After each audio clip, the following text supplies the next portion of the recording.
आज की साकार मुरली 11 मार्च 2026 रंगीन बड़े बड़े अक्षरों में पढ़ें, सुनें और मंथन करें।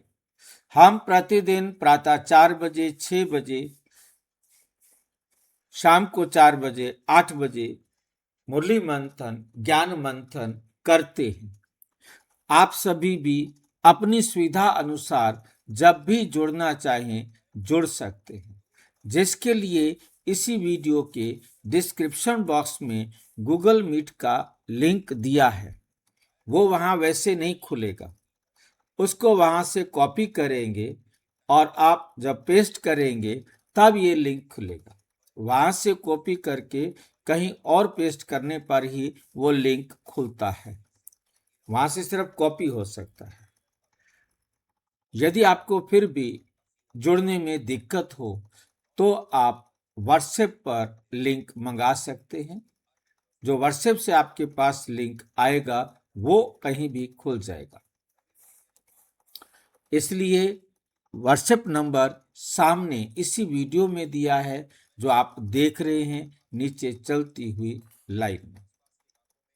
आप व्हाट्सएप के द्वारा क्वेश्चन भी पूछ सकते हैं, अपना सहयोग या सुझाव देना चाहते हैं, कोई हम आत्माओं के उन्नति के लिए मार्गदर्शन करना चाहते हैं, अपने अनुभव शेयर करना चाहते हैं, वो भी आप शेयर कर सकते हैं, ताकि उससे सभी आत्माओं को लाभ पहुंच सके। अच्छा, ओम शांति। आज की साकार मुरली का सार। मीठा मीठा बाबा कहते, मीठे बच्चे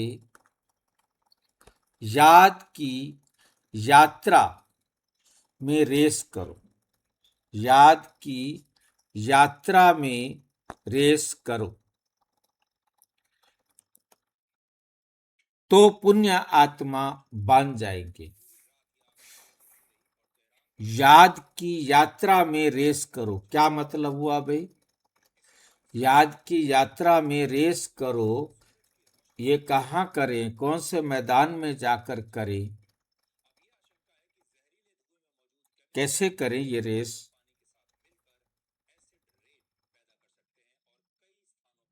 बाबा तो कह देता है, पर करें कैसे, कौन बताएगा?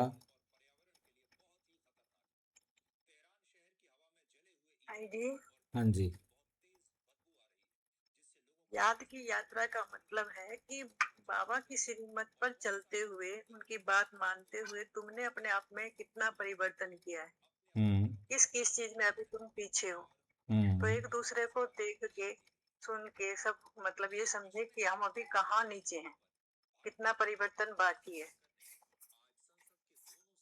उस कमी को पूरा करें, पूरा करना उसका। उस कमी को पूरा करें और तेजी से करें, जल्दी जल्दी करें, जितना आगे बढ़ सकते हैं बढ़ें। और रेस करनी होती है किसी दूसरे के साथ, मतलब अपने आसपास में सबको देखें, उनके साथ देखो कि वो भी बढ़ रहे हैं, हमें भी बढ़ना है। इसलिए संगठन में रहते हैं तो हमें रेस करना आसान रहता है। यदि कोई अकेला कमरे में बैठा रहे तो वो क्या रेस करेगा? अर्थात अपने आप को ही देखता रहे। देखना तो हमने अपने आप को है और बाप को देखना है, और समय और परिस्थितियों को भी देखना है, क्योंकि समय कितना नजदीक है, क्योंकि विनाश का सीन कितना क्लियर सामने आता जा रहा है। धीरे धीरे सारी संसार की आत्माएं जागती जा रही हैं, अनुभव कर रही हैं कि अब जीवन बड़ा मुश्किल होता जा रहा है। तो ये भी हमें याद की यात्रा में रेस करने के लिए तैयार करता है। परिस्थितियां भी तैयार करती हैं, अन्य आत्माओं का आगे बढ़ना भी तैयार करता है, हालात भी हमें कहते हैं कि अब याद की यात्रा को तेज कर दो, क्योंकि अब तो घर जाने का समय नजदीक आता जा रहा है, अभी नहीं तो कभी नहीं। तो हम रेस करेंगे, जितना तेजी से अपने में सुधार करेंगे उतना हम पुण्य आत्मा बन जाएंगे, स्वर्ग की बादशाही मिल जाएगी। तो हमें क्या मिलेगी? स्वर्ग की बादशाही मिल जाएगी। प्रश्न, ब्राह्मण जीवन में अगर अति इंद्रिय सुख का अनुभव नहीं होता है तो क्या समझना चाहिए? ब्राह्मण जीवन में अगर अति इंद्रिय सुख का अनुभव नहीं होता है तो क्या समझना चाहिए? क्या समझना चाहिए? हमें अति इंद्रिय सुख का अनुभव नहीं हो रहा है तो भाई जी ये समझना है कि अतीन्द्रिय सुख को नहीं मिल रहा है कि योग का निरंतर याद नहीं है, देह के संबंधों में हम फंसे हुए अभी सेवा धारणा नहीं कर रहे हैं, परमात्मा के निरंतर याद नहीं है, इसीलिए अतीन्द्रिय सुख का अनुभव नहीं हो रहा है। और कोई बोलना चाहेंगे? अतीन्द्रिय सुख तभी मिलेगा जब सेवा धारणा होगा, निरंतर परमात्मा की याद होगी, तभी मिलेगा। ओम शांति। अतीन्द्रिय सुख है हमारे मन बुद्धि हमारे श्रीमत के अनुसार होंगे तब। जब हम बाबा की श्रीमत पर चलेंगे तो अतीन्द्रिय सुख मिलेगा। और भाई कुछ? जी अतीन्द्रिय सुख कर्म इंद्रियों से परे होता है। अतीन्द्रिय सुख शरीर की कर्म इंद्रियों से परे होता है। उस सुख को कब मिलता है? वो सुख जब हम हमें आत्मा समझ के बाबा की श्रीमत में सुधरते जाएंगे। सुधरते जाएंगे। इस पॉइंट को नोट करना है। यदि हमने सुधरना रोक दिया तो अतीन्द्रिय सुख मिलना बंद हो जाएगा। जितना सुधरना था सुधर लिया, अब और क्या करें भाई? सिर खाएं? बाबा ने इतना जुल्म कर रखा है, इतना तो हमने अपने आप को खा लिया। हम प्याज लहसुन नहीं खाते, पर ब्रह्मचर्य का पालन करते हैं, ये करते हैं, बस आप कर लिया। और क्या करें? और क्या करें? मर जाएं बाबा के लिए। हाँ, मर जाएं। इस दुनिया से मरना है। हमें हर पल अपने आप में सुधार चाहिए। इस संसार की कोई भी वस्तु हमें अपनी तरफ आकर्षित ना कर सके, तब हम अति इंद्रिय सुख में, क्योंकि अभी हमने कोई चीज बाबा की श्रीमत पर चले, हमें थोड़ी सी सफलता मिल गई तो हमें खुशी हो गई, हमें मजा आ गया, हमें अति इंद्रिय सुख भी मिल गया। परंतु रुक गए तो नहीं, रुक गए तो सुख मिलना भी रुक जाएगा। आपने पहली क्लास पास की, खुशी हुई। अब यदि आप दूसरी क्लास नहीं करेंगे तो आपकी खुशी खत्म।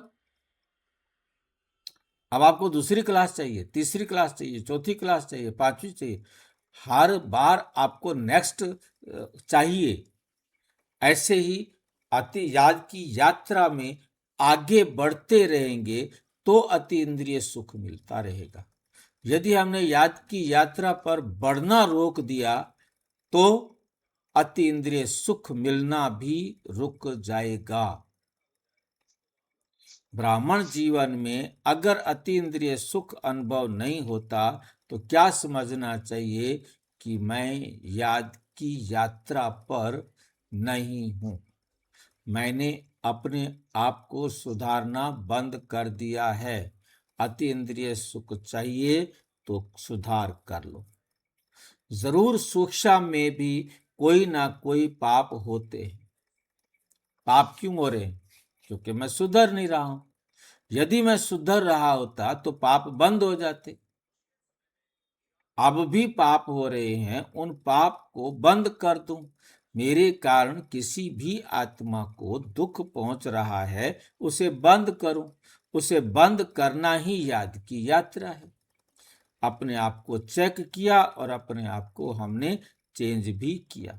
देह अभिमान में रहने से ही पाप होता है।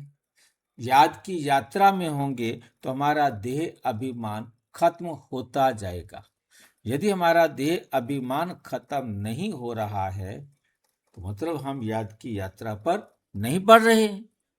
अब हमें जरूरत है याद की यात्रा पर बढ़ने की। अब हमें जरूरत है कि हम याद की यात्रा में आगे बढ़े और आगे बढ़े। जैसे जैसे हम आगे बढ़ते जाएंगे, हमें अति इंद्रिय सुख का अनुभव होता रहेगा। ये लाइन याद रखनी है। मुरली का तो सार यही बता रहा है ना कि जिस कारण उस सुख की अनुभूति नहीं कर सकते, अपने को गोप गोपियां समझते हुए भी अति इंद्रिय सुख की वासना नहीं आती। अति इंद्रिय सुख की वासना नहीं आती। क्यों नहीं आती है?